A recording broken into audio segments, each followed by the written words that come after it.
Good morning, everyone. I am Dr. Vijeta, and today we are going to discuss recombinant gonadotropin.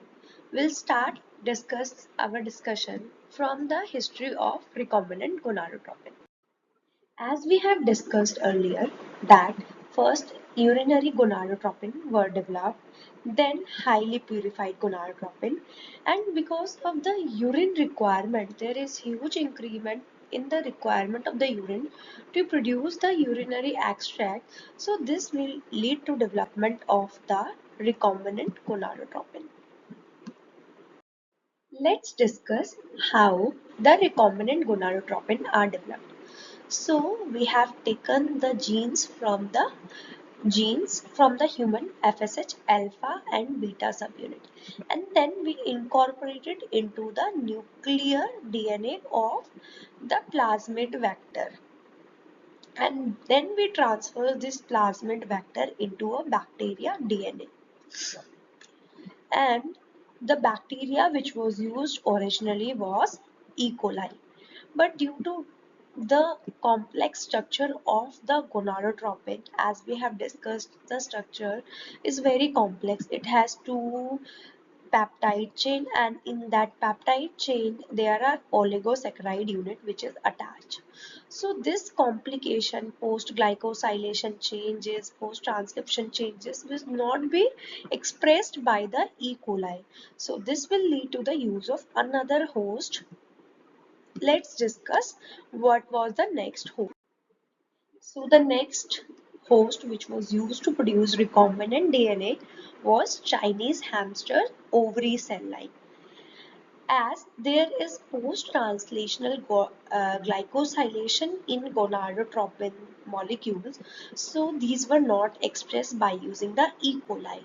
That's why we use Chinese hamster ovary cell line, as these are genetic stable and the fully characterized. That is the gonadotropin which were nearly similar to the human gonadotropins are produced by using the Chinese hamster cell line. After the production of gonadotropin by using Chinese hamster ovary cell line, these were purified by immunochromatography by using the specific antibodies against FSH monoclonal antibodies. So the initial two recombinant preparation which was produced were folitropin alpha and folitropin beta. These recombinant preparations are less acidic compared to the human urine gonadotropin FSH or gonadotropin, and shorter half-life. These have a shorter half-life as compared to the human urinary gonadotropin. So by the year 1988, Sereno first produced the recombinant FSH, follicotropin alpha, and in 1995, the follicotropin alpha, which was licensed by the brand name of Gonal F, came to market. And then in 1996, folitropin beta, which is Purigon, also known as Ricagon, was also used in the market. So folitropin alpha, folitropin beta, these were used.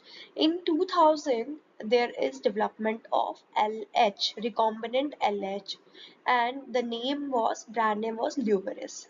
In 2001, the recombinant HCG also came into the market by the name of Ovidril. And then in around 2016, the development of folitropin delta or Recover. We'll discuss all the folliclotropin alpha, beta, delta, polyfolliclotropin in details in the subsequent slides. Let's recall what we have studied till now regarding the years in which the development of recombinant gonadotropin occurred. So, in 1995, the Gonal F, which is polytropin alpha, was launched, and it was marketed by the name of Gonal F. Then, in around 2001, there is HCG, which is Ovidrel launched. And in 2000, Luveris was launched by which is recombinant LH. So 1995, then in 1996 also the development of polytropin beta.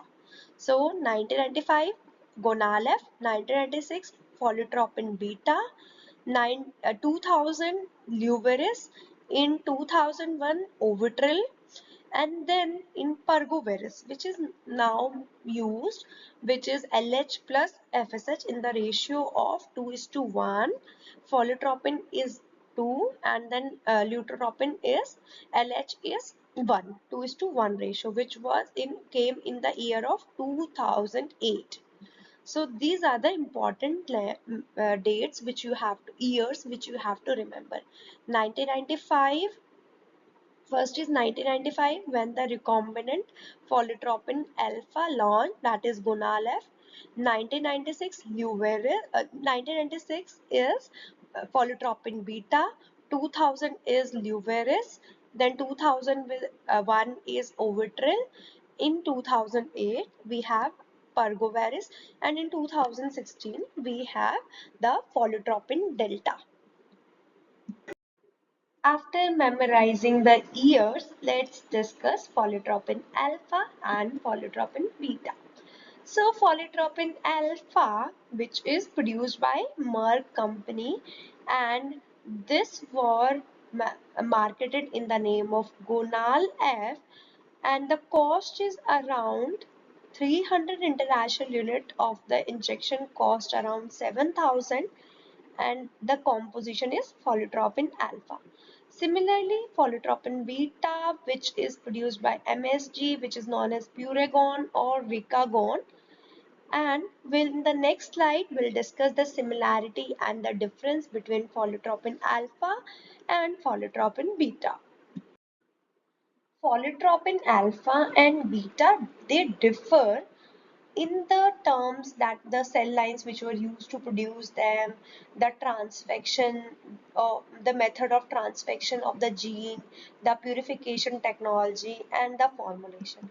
But the two products are very similar in their efficacy, that is the number of oocytes which were retrieved, the embryos, number of embryos formed, the pregnancies, and the live birth rate, as well as the safety, that is the incidence of OHSS. So these products are similar in these things, but only differ in the method by which they are formed, the cell lines which are used. To prove that folitropin alpha and folitropin beta are similar in their efficacy, let's see one study. This is the study which is pregnancy rates in varying age groups after IVF, a comparison of folitropin alpha, that is Gonal F, and folitropin beta, that is Follistatin. So we can see that this is folitropin beta group patients and this is folitropin alpha. The total number of follicles, the follicles which are more than 14 mm, the number of follicles retrieved, oocyte retrieved, and the number of mature oocyte, number of immature oocyte. Both are similar in both the groups, that is folitropin alpha and folitropin beta, because the p values in both these parameters are non-significant. That's why we can say that there is no significant difference between folitropin alpha and beta in both the primary and secondary outcomes. So thus folitropin alpha and beta are similar in their efficacy. We will discuss folitropin delta in the next video. I hope you enjoyed the lecture. Thank you for listening.